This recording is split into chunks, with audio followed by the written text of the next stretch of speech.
Hello, my dear students. How are you all doing? I hope all of you are great. Wonderful. I am great as well.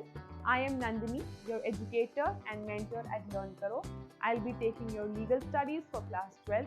I will be क्या मैं ले ही रही हूँ already. ठीक है, अच्छा लग रहा है तो comment box में ज़रूर बताना. If you are new to this channel, don't forget to subscribe. All right, this is part 2. हम लोग कर रहे हैं introduction of criminal laws in India. ठीक है, और इसका पार्ट 1 में मैंने बेसिक बता दिया है, एलिमेंट्स क्या है, स्टेजेस ऑफ क्राइम क्या है, एग्जांपल्स मैं ऑलरेडी दे चुकी हूँ उस वीडियो में. नहीं देखा है अभी जाकर चेक करो. Part 1 of the video has been uploaded already. This is part 2 of the video, so let's see. ठीक है, इस वीडियो में हम लोग एक्टर्स ईयर्स और मेंस ईयर के बारे में थोड़ा डिटेल में बात करने वाले हैं. जो मैंने वहाँ पे ओपन एंडेड क्वेश्चंस छोड़ दिए थे उनका आंसर मैं इस वीडियो में डेफिनेटली करूँगी. What does actus mean? Actus mean a deed. Deed मतलब the act that you do. In simplest terms, an act. Actus connotes deed, which is physically result of human conduct. Human conduct जो है वो कैसे physically behave करता है is what is called deed, is what is called actus. In short, it is called an act. ठीक है? The word reus means something that is forbidden by law. Deed forbidden by law. ऐसे याद रखना. Actus means a deed. Actus reus means something that is forbidden by law. Deed that is forbidden by law, or in short we say it in common parlance, in common wording we say it is a guilty act. ये हमें पता है already. It is made up of 3 things. क्या तीन चीजें हैं देखते हैं. एक एक्शन होना चाहिए डेफिनेटली. एक्टस रियस है, एक्टस रियस में तो एक एक्शन होना ही चाहिए या ह्यूमन कंडक्ट होना चाहिए. ठीक है, ये हमें पता है. उस एक्ट का कुछ रिजल्ट होना चाहिए. कोई चीज जला दी तो उसका रिजल्ट क्या है कि वो जल गई है. ठीक है, सच एक्ट और कंडक्ट शुड बी प्रोहिबिटेड. देखो, एक एक्ट या कंडक्ट क्या हुआ, मैंने किसी की मोटर व्हीकल को आग लगा दी, एक्ट हुआ, उसका रिजल्ट कुछ होना चाहिए, आग लग गई, उस इंसान का नुकसान हो गया. और ऐसे कुछ अलाउड कोई है कि हम किसी भी चीज को ऐसे आग लगा सकते हैं किसी की भी मोटर व्हीकल को. This act is prohibited by law. तो 3 प्रोविजन यही हो गए. एक्ट होना चाहिए, कंडक्ट प्रेजेंट होना चाहिए. ठीक है, फर्स्ट पॉइंट हो गया. Second point is that it should have some result. कुछ रिजल्ट होना चाहिए. The result of that action या कंडक्ट का कोई रिजल्ट होना चाहिए. लास्टली इसमें क्या होना चाहिए, that act, that conduct, human conduct that should be prohibited by law. Law उसे प्रोहिबिट करे. ठीक है, therefore one can say that actus reus is an act which is bad. ठीक है, एक्टस रियस बैड है, लॉ से तभी prohibit कर रहा है क्योंकि वो बैड है. ठीक है, ब्लेम वर्दी है या कल्पेबल है. Culpable means something that is guilty. जो कि गिल्टी होता है उसे कल्पेबल बोलते हैं. Now there are certain unique situations when the act itself may appear to be a criminal act, yet it can not be termed as actus reus. इसमें 2 examples दिए हुए हैं. जब एक आर्मी मैन अपनी ड्यूटी पे होता है, वो किसी के ऊपर गोली चला देता है, that is not a criminal act. क्यों? क्योंकि उसकी ड्यूटी ऐसी है. He is supposed to, he is bound to do that. An army man killed as a part of his duty, there is no actus reus, although he has killed, उसने मार दिया किसी को, but ये actus reus नहीं है. ठीक है, guilty mind नहीं है इसमें, हमें पता है. An executioner's job is to hang. जब उसे अपॉइंट ही इसके लिए किया गया है कि तुम्हें लोगों को हैंग करना है, जो भी गिल्टी हैं लोग उनको हैंग करना है, या फिर जो भी उनको पीछे से ऑर्डर्स मिले हैं उनको हैंग करना है, तो उसका काम ही है ना. वो कोई ऐसे गलत थोड़ी कर रहा है, सोसाइटी के साथ गलत थोड़ी कर रहा है, तो कोई गिल्टी माइंड थोड़ी है. जो उसकी जॉब है, जो उसको पीछे से इंस्ट्रक्शंस मिल रहे हैं, वो उसी के हिसाब से काम करता है. Does an act in actus reus include omissions? Omissions क्या होती है? Omissions मतलब कोई काम ना करना, to not include something. ठीक है, ठीक है, देखो इसमें बताया, an omission is nothing but an inaction or not doing something. किसी चीज की inaction या उसका कुछ ना करना is what is called omission. ठीक है, अगर मैं सड़क पे जा रही हूँ, ठीक है, और मेरे सामने कोई चिप्स का पैकेट गिरा हुआ है, if I am not picking that chips का packet up and I am not throwing it in the dustbin, मैं क्या कर रही हूँ, I have just omit कर दिया मैंने. This is what is called omission. I have not done something, I am not doing something. This is inaction. I am just walking. मैं अपना चल रही हूँ, मुझे कोई फर्क नहीं पड़ा. But this is definitely not illegal because this is not my duty कि मैं यहाँ पे चिप्स का पैकेट उठाऊँ. ठीक है.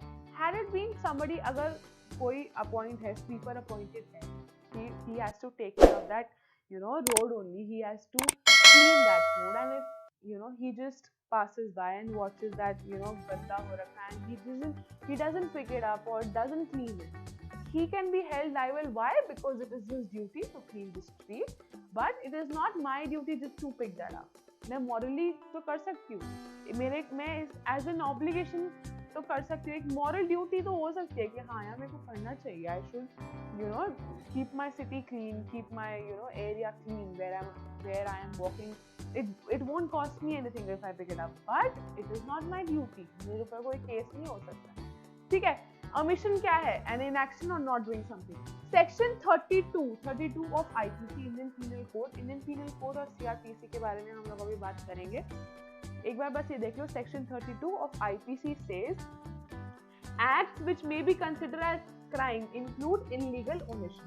Illegal omission जो omissions which are illegal, जो law prohibit करती है कि ऐसा नहीं करना चाहिए था, definitely act as yes में वो आते हैं. Examples देखो. But mere moral omissions, जो मैंने बताया कि मेरे को चिप्स का पैकेट उठा के डस्टबिन में फेंक देना चाहिए था, ये मेरा moral omission था, ठीक है. But illegal omissions क्या होते हैं? Punishable होते हैं, वो crime होते हैं. Omissions of not doing something would complete the requirement of act as yes. Would not देखो, would not complete, ये complete नहीं करेंगे, act as yes में complete नहीं होगा, ठीक है. इलस्ट्रेशन दिया हुआ है. इलस्ट्रेशन में बताया एक इंसान, एक एग्जाम्पल लेते हैं, कोई बच्चा डूब रहा है, ठीक है, and I am just watching वहाँ पे, and I am just watching him drowning. वो डूब रहा है and I don't give any damn to it. मेरे को कोई फर्क नहीं पड़ रहा है कि ठीक है वो डूब रहा है तो डूब रहा है, because I have no obligation. अगर मैं मॉरली सोचूं नहीं यार ये बच्चा डूब रहा है, I should just jump of and save that child, ठीक है, वो मेरे दिमाग अंदर से आ रहा है, वो मेरी मॉरल ड्यूटी है, I should save him, but I have no obligation. मेरे को I don't have any certain duty to do this, ठीक है. मेरे ऊपर कोई प्रेशर नहीं है that I have to do this is not my duty to do this, ठीक है. But on the other hand if there is a safe lifeguard to this, और एक इंसान को अपॉइंट किया गया है, if you see anybody is drowning or anybody isn't able to swim or feels uncomfortable in water, you are supposed to save that child, that adult, that person and just get him out safely. और वो इंसान देखे जा रहा है और वो देख रहा है कि डूबता है, कोई फर्क नहीं पड़ता. That man will be held liable, ठीक है. उसका omission is illegal, but मेरा omission is not illegal. मेरा omission is a mere moral omission which is permissible, which it will not constitute the crime, ठीक है. समझ आया ये बात. But in the same scenario, if there is a lifeguard on duty, ये जो मैंने example दिया, ये वही example है. Let's not waste any more time. इसमें ठीक है. Let's talk about mens rea. Mens rea होता है a guilty mind, ठीक है. जो guilty act होता है should also have a guilty mind to constitute a crime. मैंने आपको पिछली वीडियो में बताया था कि अगर मैं किसी चीज को आग लगा रही हूँ तो I should not accidentally do that. ऐसा नहीं हो कि मेरे हाथ से कुछ ऐसा हो गया कि वो आग लग गई उसमें, या फिर पंप इतना गर्म था उसका कि मैंने कुछ और टच कर दिया उसको जो आग लग गई. But I should have it in mind कि मुझे उस चीज को आग लगानी है, ठीक है. तो a guilty mind is also very very important. Mens rea का मतलब गिल्टी माइंड ही होता है. Mens rea generally mean in ill intention. हाँ, गिल्टी माइंड, इल इंटेंशन, कुछ भी बोल सकते हो. गिल्ट इंटेंट, इल इंटेंशन होगा तभी मेंस रिया कॉन्स्टिट्यूट होगा, गिल्टी माइंड तो तभी होगा, ठीक है. अब इसका मतलब क्या है, देखो कॉन्स्टिट्यूएंसी ऑफ मेंस रिया क्या है. एक तो सबसे पहली बात माइंड फॉल्ट में होना चाहिए, ठीक है. And the act you have done should also have a guilty mind. देखो इसमें दो दिए, माइंड एट फॉल्ट होना चाहिए, हाँ, दिमाग में होना चाहिए कि हाँ मैं कोई क्राइम करने जा रहा हूँ, मुझे उसके कॉन्सिक्वेंसेस पता है कि इसके बाद ये होगा, ये चीज जल जाएगी, उस इंसान को नुकसान होगा, वो मेरा अगेंस्ट केस कर सकता है, सो ऑन, ठीक है. ऐसे ही the actor does it with a guilty mind. जो अगर मैं कर रही हूँ मुझे उसके कॉन्सिक्वेंसेस पता होने चाहिए कि ये जो मैं कर रही हूँ ये गलत है, मेरे दिमाग में बात है कि this is not the correct thing to do. Causing injury to an assailant. Assailant मतलब होता है अटैकर, ठीक है. In self defence is not a crime. इसका मतलब ये होता है अगर कोई इंसान अभी आकर, ठीक है, मुझे गन लोड करे and he is about to shoot me, he is as near to me and he is about to shoot me, in self defence I can just kill that person, ठीक है. मैं कुछ भी करके, even if I have this मेरे पास कड़ा है या फिर कोई बैगल, एनीथिंग आई हैव, मेरे पास फॉर इंस्टेंस मेरे पॉकेट में नाइफ है, I just take out the knife and I just kill that person. Why? Because I want to save my life first, I want to save my self.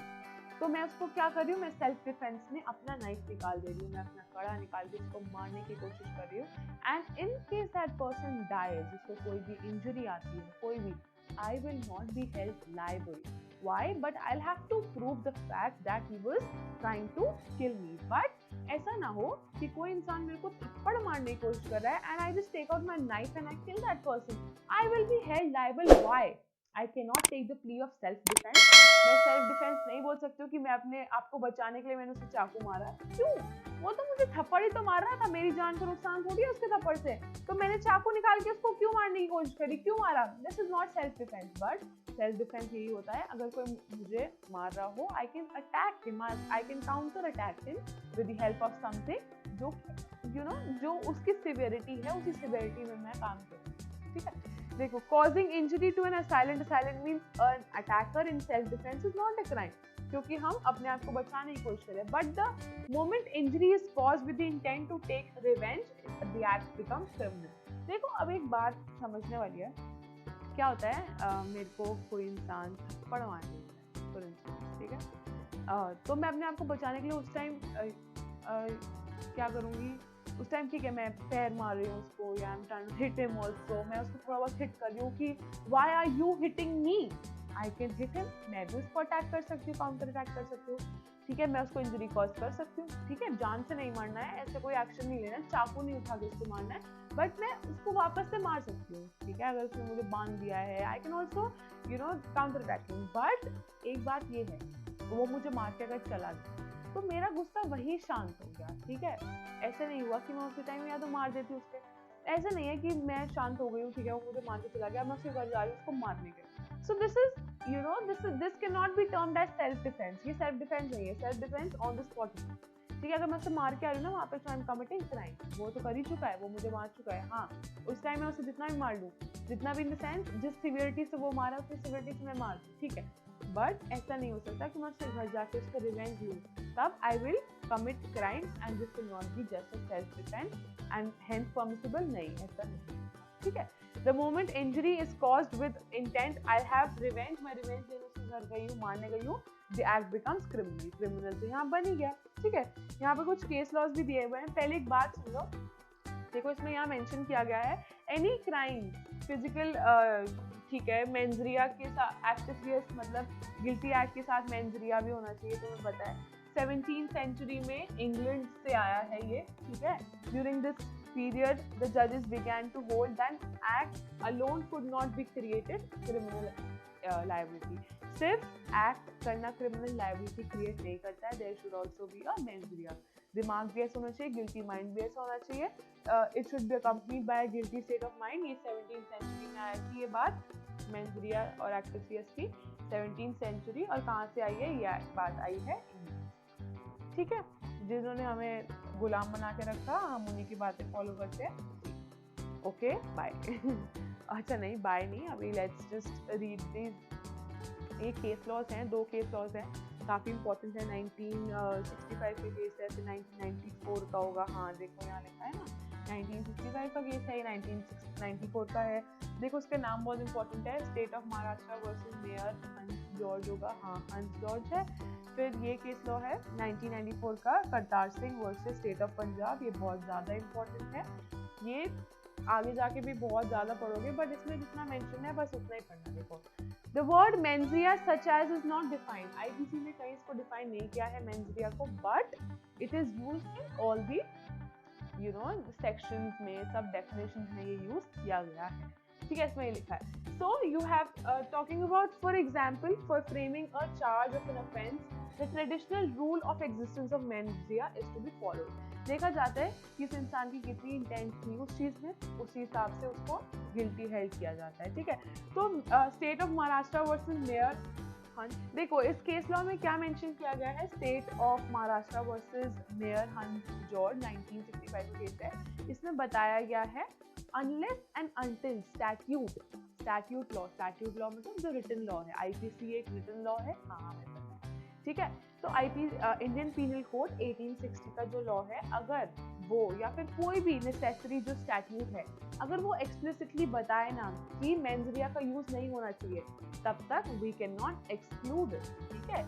It was held that mens by necessary implication can be excluded from a statute only where it is absolutely clear। जहां पर भी absolutely mention है कि हाँ mains का use ना करो, तब भी one can be held liable, तब ही मेंस को एक्सक्लूड कर सकते हैं। we can exclude mens only in that case, otherwise mens को एक्सक्लूड करना impossible, ठीक है। जैसे एक एग्जांपल देखो, इसने स्ट्रिक्ट लायबिलिटी का दिया है। स्ट्रिक्ट लायबिलिटी हम नेक्स्ट स्लाइड में पढ़ने वाले हैं। For example, those put under strict liability to their act or omission to assist the promotion of the law। ये सब चीजें स्ट्रिक्ट लायबिलिटी का केस मैं अभी बताती हूँ क्या है। एक बार ये देख लो, Kartar Singh versus state of Punjab 1994 में देखो हेल्ड किया गया था, element of mens must be read into a statutory penal provision, ठीक है। स्टैट्यूटरी पीनल प्रोविजन में रीड करना चाहिए unless a statute either expressly or by necessary implication rules it out। देखो Kartar Singh versus state of Punjab में भी कुछ यही बात हो रही है, दैट देखो element of mens must be read, मैं उसको रीड करना चाहिए, हमारे जो स्टैट्यूटरी पीनल प्रोविजन है उसको रीड करना चाहिए until and unless उसमें explicitly mention हो that you are supposed to exclude it, ठीक है। unless a statute either expressly or by necessary application rules it out। अगर वो उससे कहता है कि इसमें जरूरत नहीं है मेंस की, तब तक उसको रीड करना चाहिए। उसको हम डेफिनेटली मेंस को any statute law that we read, we'll read it along, हम दिमाग में रखेंगे कि मेंस इज अ नेसेसिटी, ठीक है। समझ आया? समवॉट सिमिलर है इसमें, देखो इसमें लिखा है it has to be read along until expressly ऐसे एक्सक्लूड किया गया है। देखो इसमें भी लिखा हुआ है it can be excluded only when it is absolutely clear that at this point of time mens को इंक्लूड करना पॉसिबल नहीं है। सो ये दो केस लॉज हैं, काफी इंपॉर्टेंट है, ये आपको समझ आ गए होंगे I hope. Talking about strict liability, देखो स्ट्रिक्ट लायबिलिटी में क्या होता है, there are some exceptions to the rule of mens to be present and one of them is strict liability. Rylands versus Fletcher का केस में बताया था। हाँ, फ्लेचर व्हाट हैपेंस, फ्लेचर ने रेजर्वॉयर बनवाया था जो कि जिसका पानी लीक करके रायलेंस के माइन शैफ्ट्स में पहुंच गया था, उसको बहुत नुकसान हो गया था। सो ही सूड फ्लेचर्स, ठीक है, रायलेंस ने सू किया फ्लेचर्स को कि बहुत नुकसान हो गया है मुझे, you must pay me. But उसने इंडिपेंडेंट कॉन्ट्रैक्टर्स और इंजीनियर्स जिन्होंने काम किया था उसके लिए उसने कहा था इनकी गलती है, इसने रेजर्वॉयर ऐसा बनाया कि पानी लीक करके यहाँ तक गया है, therefore I am not liable। Although यहाँ पे फ्लेचर्स का कोई इंटेंट नहीं है कि रेजर्वॉयर से पानी जाके इसके माइन शाफ्ट्स खराब हो, इसको नुकसान हो, but in this case Fletchers will be held liable. Why? Because this is what is called strict liability, because there was this non-natural use of things to escape हुई and he is prima facie liable for the reservoir that is created on his land, ठीक है, कोई चीज escape हुई। ये सब strict liability, absolute liability में बहुत अच्छे से explain कर चुकी हूँ अपने previous videos में, आप देखो वहाँ जाकर। law of we read it in the law of torts में पढ़ा है हमने उसे, ठीक है, तो आपको उसमें समझ आएगा। So I want to tell you strict liability एक exception है, देखो उसका नहीं था इंटेंशन वो, फिर भी अब आप देखो एब्सोल्यूट लायबिलिटी की बात ही देख लो ना, अगर कोई गैस लीक कर रही है, ओलियम गैस लीक कर गई थी या मिथाइल आइसोलेट हो गई थी, तो क्या जान के लीक करी गई थी जिससे लोगों को नुकसान, लोगों की डेथ हो, इतने इंजर्ड हो, सम सॉर्ट ऑफ 2260 हमने पढ़ा था ना, लोग की डेथ हो गई थी, 6 लाख लोग इंजर्ड हो गए थे, ऐसे क्या इंटेंशन थोड़ी थी वहाँ पे। देखो मेंस नहीं था, गिल्टी माइंड नहीं था, फिर भी दे वर हेल्ड लायबल, वो क्राइम कॉन्स्टिट्यूट हो रहा था, ठीक है। I know torts are different, but उनको पे करना पड़ा था, ठीक है। It was not constituting crime, but it was at least constituting a tort, ठीक है। They were absolutely held liable for that matter, उनको पेमेंट करनी पड़ेगी थी, उनको कॉम्पनसेशन देना पड़ा था, ठीक है। These offences are also termed as vicarious और डीम्ड लायबल। बहुत अच्छा एग्जांपल इसमें देखा हुआ है वाइकेरियस और डीम्ड लायबल। डीम्ड मतलब that happens to be true, which is not absolutely true, that appears to be, ठीक है। वाइकेरियस लायबिलिटी होती है, जैसे फॉर इंस्टेंस कोई ड्राइवर रास्ते में जा रहा है and he hits somebody. So आपको पता है कि vicarious liability ऐसी होती है कि जो ओनर होता है ना गाड़ी का, मतलब जो वो ड्राइवर का एम्प्लॉयर होता है, वो हेल्ड लायबल होता है उस केस में, बल्कि वो तो वहाँ पे प्रेजेंट भी नहीं है, ड्राइव तो ड्राइवर कर रहा है। ऐसी एक अजम्पशन मानता है लॉ, कहता है कि अगर ड्राइवर कोई ऐसे गलत काम कर रहा है, वो एम्प्लॉय जो ऐसा काम कर रहा है वो अंडर एम्प्लॉयर काम कर रहा है, तो उसके लिए हेल्ड लायबल एम्प्लॉयर ही होगा। ऐसा कहा जाता है कि एम्प्लॉयर ने इंस्ट्रक्शन दिया तभी एम्प्लॉय ऐसा काम, बट उसने थोड़ी कहा ऐसा। ऑल्दो देखो यहाँ पे गिल्टी माइंड नहीं है, but he'll be held liable. This is the case of vicarious liability. ठीक है, ऐसी डीम्ड लायबिलिटी और vicarious liability one and same. ठीक है, अब जैसे कोई कंपनी गलत कर जाए, कंपनी घोटाला कर दिया, कंपनी में कोई चीज गलत आई, तो क्या कंपनी को लायबल थोड़ी करेंगे? जो उसके डायरेक्टर्स हैं, उसके ऑफिसर्स हैं, वही तो हेल्ड लायबल होंगे।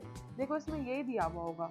ठीक है, offenses by directors and responsible officers has committed a contravention or offense, ये लोग लायबल होंगे अगर कोई कंपनी में कोई भी चीज गलत हो रही है, क्योंकि टॉप मोस्ट लायबिलिटी होती है टॉप मोस्ट मैनेजमेंट। ठीक है, such deemed liability disregards whether there was any mens rea, मैंने बताया mens rea हो या नहीं हो कोई फर्क नहीं पड़ता। ये देखो इसमें कुछ दिया हुआ है, ऑफेंसेस कहाँ फाउंड हो सकते हैं, नेगोशिएबल इंस्ट्रूमेंट्स एक्ट 1881, ये तो आपको याद रखने पड़ेंगे। कस्टम्स एक्ट है 1962, फिर आईटी एक्ट है 2000, ये तीन है, customs act, IT act, negotiation instruments act 1881, IT act 2000, customs act 1962 होगा। हाँ ठीक है, ये तीन भी इम्पोर्टेंट है, ये आपको पता होने चाहिए, इसमें से काफ़ी चीज़ें दी गई। Examples of these offenses have been taken from these statutes. ठीक है, distinction between intention and motive. अब intention और motive के बीच में difference क्या होता है? एक और ये दी गई है, श्री रंगाई केस था 1973 की, दे रखी है अभी। ठीक है, 1973 का केस है, woman in share destitution and empowerment, मतलब बहुत ज़्यादा गरीब थी, वो बहुत ही ज़्यादा गरीब थी। उसने अपने आप को मारने की कोशिश करी क्योंकि उसके पास खाना नहीं था, पैसे नहीं थे, ना उसके पास अपने बच्चों को खिलाने के लिए पैसे थे, मतलब she didn't have money to buy the food, so she just attempted to kill herself and वो बच गई थी। तो उनको क्या हुआ, she was held guilty किस चीज़ के लिए, अटेम्प्टिंग सुसाइड अटेम्प्ट करना। हमारे एक तो बेचारा ऑलरेडी इतना स्ट्रेस होता है कोई इंसान, वो सुसाइड करने जा रहा है, अगर वो बच गया तो उसको कोर्ट कहती है यू आर गिल्टी, तुम गिल्टी हो, तुमने क्राइम कमिट किया, अटेम्प्ट किया सुसाइड करने का। तो ये एक्टस रियस है, यहाँ एक्ट भी है और गिल्टी माइंड भी है, उसके दिमाग में ये था अपने आप को मारना। She knowingly did a prohibitive act, कोई जो लॉ प्रोहिबिट करती है उसने वो एक्ट करने की कोशिश करी, मेंस रिया भी एक्टस रिया भी है, सो this is a crime although she did it to save her children। ठीक है, अब let's talk about intention and motive। intention and motive में क्या होता है, intention is something that is done willfully, जो हम willfully करते हैं। now what is the difference between intention and motive? देखो ध्यान दो, intention is something that you do willfully and जो accidentally या mistakenly नहीं हो जाता। ठीक है, इसका मतलब क्या है, ये तो मैंने बहुत आसानी से बोल दिया कि intention is something that is done willfully। इसका मतलब क्या होता है, इसका मतलब होता है कि जो मेरे दिमाग में ऐसा था कि मुझे ये करना है, I have bad intention behind, किसी की प्रॉपर्टी को आग लगाना मेरे दिमाग में था, I want to hurt him, I want to just deprive him of his property, मैं उसका नुकसान कराना चाहती हूँ, एक रिवेंज लेना चाहती हूँ, मेरे दिमाग में कोई था उसके लिए गलत, तो मैंने एक वजह से गलत इंटेंशन से ये काम किया। ठीक है, done wilfully and not accidentally या मिस्टेकिंगली नहीं हुआ, गलती से नहीं हुआ, इंटेंशन थी, बैड इंटेंशन थी, and I am very very well aware of the consequences. क्या कॉन्सिक्वेंसेस होंगे, उस बेचारे की चीज़ खराब हो गई है, उसको पैसे से नुकसान होगा, वो अब यूज नहीं कर पाएगा उस चीज़ को। I have the knowledge of the consequences that will happen if I do this और if I not do this. ठीक है, अगर मेरी कोई बैड इंटेंशन है, I stop doing anything, so I have to keep in mind कि मैं ये क्या हो सकता है अगर मैं ऐसा ना करूँ। So that is all what is required for fixing a criminal liability. It does not matter, as we say in ordinary languages, whether an act was done with good intent or bad intent, if the act which is prohibited is done willfully. अगर तुमने bad intent के साथ किया, good intent के साथ किया, doesn't matter, कोई फर्क नहीं पड़ता, but if it is done willfully and knowingly and that act is prohibited by law, this ultimately constitutes intention to do। ठीक है, समझियो। So resulting consequences हमें पता है and will cause liability in the criminal law। समझ आया? Talking about motive, ठीक है, motive क्या होता है? मोटिव इज समथिंग, देखो जो ऑब्जेक्ट किसी ऑब्जेक्टिव के साथ किया जाता है या कोई ड्राइविंग फोर्स होती है, हम कभी कभी पूछते हैं ना what is the motive for that, क्या तुम्हारा मोटिव क्या है इस चीज के लिए, ठीक है। So motive is the objective that you have, या फिर तुम्हारे पास ड्राइविंग फोर्स क्या है behind doing that something. So intention और मोटिव में क्या फर्क होता है? Intention might not be present at all places, but हम कोई भी काम विद अ गुड या बैड मोटिव करते हैं, ठीक है। इंटेंशन जरूरी होती है for what purpose? For constituting a crime. Motive कोई फर्क नहीं पड़ता, ठीक है, कैसा मोटिव है। This does not constitute any crime, देखो इसमें कहीं लिखा भी होगा। ड्राइविंग फोर्स होता है ये मैंने बता दिया। Criminal law does not take into account motive, कोई मोटिव नहीं होता इन फिक्सिंग क्रिमिनल लायबिलिटी। ये तो डिफरेंस होता है इंटेंशन और मोटिव में, ठीक है। इसका डिफरेंस मैं आपको दूंगी डिस्क्रिप्शन बॉक्स में, ऐप का लिंक दिया हुआ है, उसमें दिया हुआ है, ठीक है। और in determining the criminal culpability, culpability means what you are guilty, ऐसे इसके लिए इंपॉर्टेंट नहीं होता motive. This is the reason why the criminal law does not care whether one has stolen a law. अगर तुम कहो आज मैं चोरी करके जा रहा हूँ क्योंकि मेरे को गरीब की हेल्प करनी है, does that constitute मतलब ये मोटिव है तुम्हारा, ठीक है, तुम्हें कॉन्स्टिट्यूट करना है, but again this is against the law, ठीक है। So to feed a starving person or stolen medicine, as long as it's prohibited, it is a prohibited act, it is done with a good motive, अगर तुम्हारा good motive भी है, but if it is prohibited by law, it is a criminal law, criminal act, ये criminal act constitute करेगा क्योंकि तुम्हारा intent गलत है, although तुम्हारा मोटिव ठीक है, but this is not the correct thing to do, the act is prohibited by law, you aren't supposed to do this, ठीक है। कोई मेडिसिन स्टील करके तुम लेकर जा रहे हो, not allowed to do. If you are stealing bread for somebody, for a needy person also, you aren't allowed to do this, although तुम्हारा मोटिव अच्छा है, मोटिव बुरा है, क्रिमिनल लायबिलिटी के लिए कोई फर्क नहीं पड़ता। अगर एक्ट प्रोहिबिटेड बाय लॉ है, सिर्फ ये फर्क पड़ता है, it will constitute a criminal liability, also criminal guilty mind use case में होना चाहिए, ठीक है। गिल्टी माइंड होना तो जरूरी है, हमने पढ़ लिया। क्राइम होने के लिए दो चीजें जरूरी होती हैं, एक्ट भी होना चाहिए और मेंजरिया भी होना चाहिए, मतलब कि गिल्टी माइंड भी होना चाहिए, ठीक है। ये बात समझ आ गई है? कोई डाउट है कमेंट सेक्शन में पूछ लेना। Don't forget to subscribe, like, share, comment सब कर दो, अपने फ्रेंड्स के साथ जरूर शेयर करो if you like the video, and do tell me in the comment box अच्छा लगा कैसा लगा, जरूर बताओ। I will see you guys very very soon, ध्यान रखो अपना, बाय बाय, टेक केयर।